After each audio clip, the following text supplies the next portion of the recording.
Let me explain to you how if it wasn't for Biggie's wrist and 2Pac's neck, that Jay-Z wouldn't have been able to write the verse that he wrote in the song Neck and Wrist with Pusha T.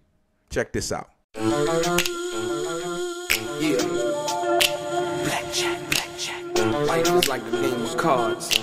It's not what you dealt, but how you play it.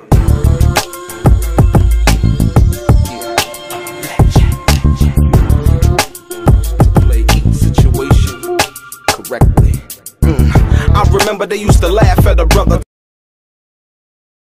Welcome back, guys. Welcome back. It's your boy DELRAY, Richardson, platinum artist, platinum songwriter, Straight Game TV.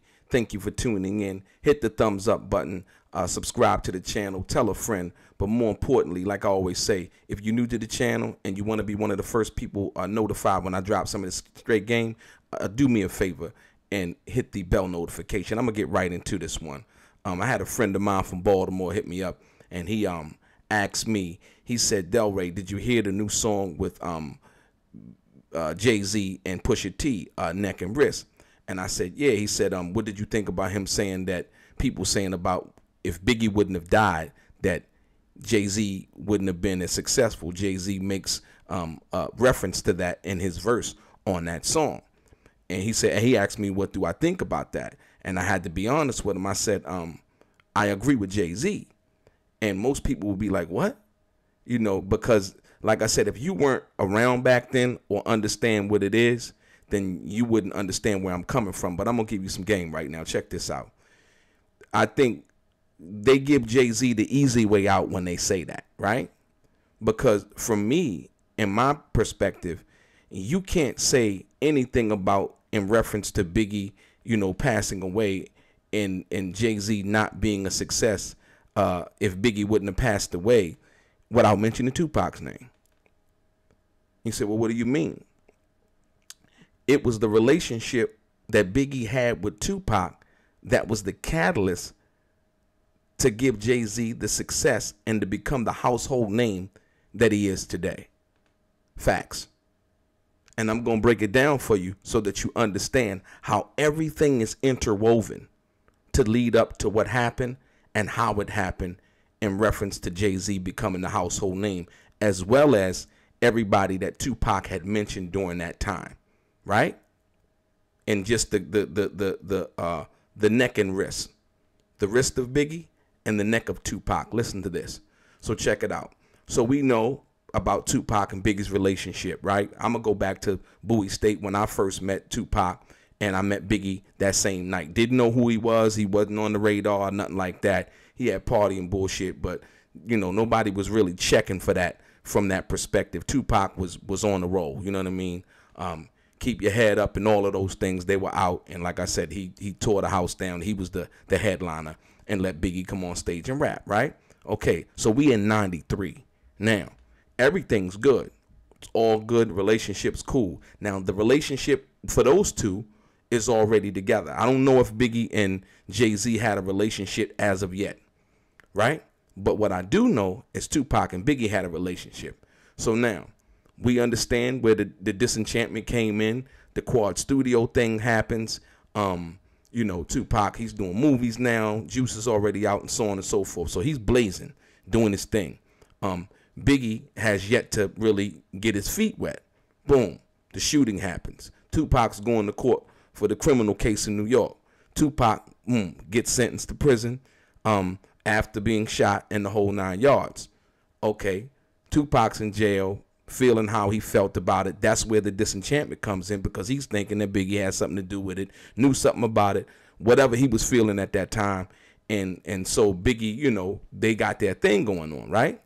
And so it started in the Vibe magazine, 2Pac talking about that night, how he felt, so on and so forth. So the beef or the situation is festering between them two based on their relationship, right? Now, you don't hear nothing about Jay-Z at that particular time. You might have knew about him in the tri-state area, in the New York area. If you were living in New York, you might have knew something about him at that time. Okay, cool.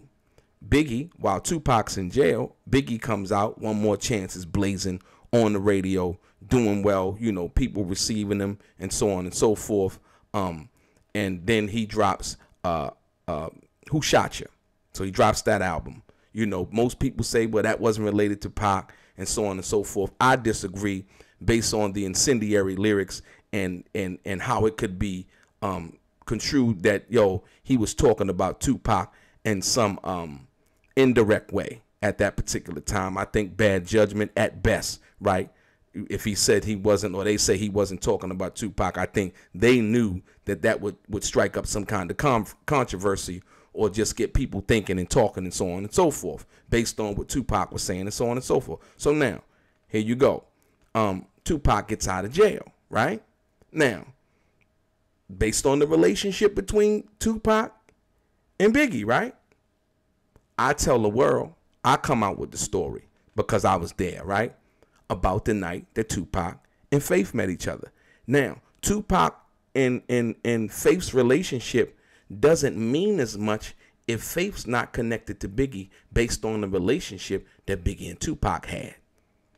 There's really no interaction involving that. These are actual things that happen, not something I'm speculating. You understand what I'm saying? So based on, you know, when people say, well, if Biggie wouldn't have died, Jay-Z wouldn't have been a success.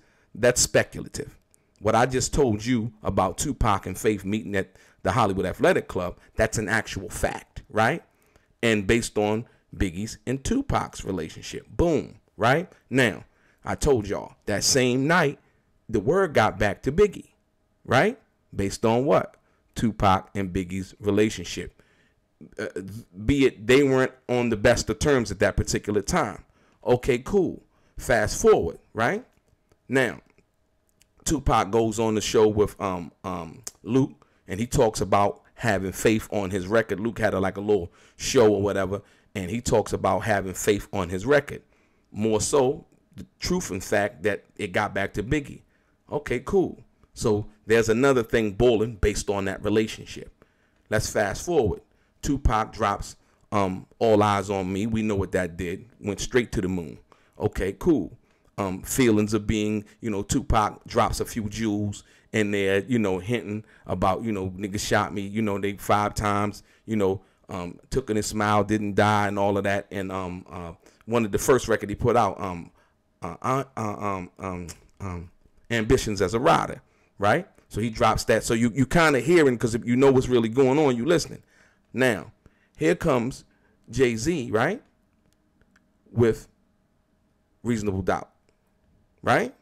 Now, Jay-Z drops Reasonable Doubt, and on that album, he has Brooklyn's Finest.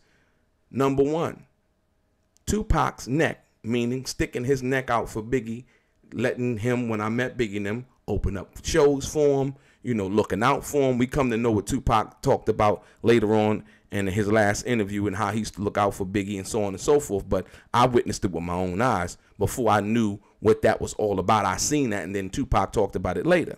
So now, Tupac sticking his neck out for Biggie, helping him out, you know, giving him game, involving the business of music and all of those things, right? So now, I say Tupac neck, Biggie's wrist. Biggie's wrist, how? Biggie's wrist in Brooklyn's Finest. Where, once again, what did Biggie say? He said in Brooklyn's Finest, right? If Faith had twins, she'd probably have 2Pac's. Get it? 2Pac's, right? Based on what most people didn't know at that time or have any reference point to deal with the fact, like I told you, Biggie had heard about it that night and Tupac had talked about it. And it was kind of buzzing in the media that Tupac and Faith had a relationship. Based on what? Tupac's and Biggie's relationship. Jay-Z comes into the picture now based on the fact that he's on Brooklyn Finest, right? And Tupac, knowing the guy that he was, you know, he, you with that too? Okay, cool. You know what I mean? I'm going to get you too. You know what I mean? But right now, what I'm about to do, you know what I mean? Because Tupac had dropped that, hit him up, right? Boom. Because sometimes you can hear records, you know, prior to it being released to the public and know what a person's talking about and so on and so forth. So Tupac hears that, right? Tupac comes, boom, hit him up. Crushing the game, right? Not really dealing with all of the other stuff, but dealing with some of the situation, you know, and Faith in the whole 9 yards. Based on what? The relationship with him and Biggie. So now Jay-Z's involved by Reasonable Doubt, and Brooklyn's Finest. Once again, Biggie's pen, I said. Him writing that verse in regards to Faith and Pac and having twins. Right? Okay, now. So, once you deal with that fact, now Jay-Z comes into the picture. Pac drops Hit 'Em Up. Okay, cool. Then we go down to September. Tupac passes away. But remember, here comes the relationship. That relationship between Tupac and Biggie spills into the relationship with Faith, spills into the relationship with Jay-Z. And now, when you deal with the fact that, okay, Tupac goes to Vegas, we know, gets shot, dies. Okay, now, here comes the Machiavelli album, right? Because Tupac, he had said something in one of the other records. That was the record that Nas had sampled that was on Ether, you know, when he said FJZ on there, right? Boom.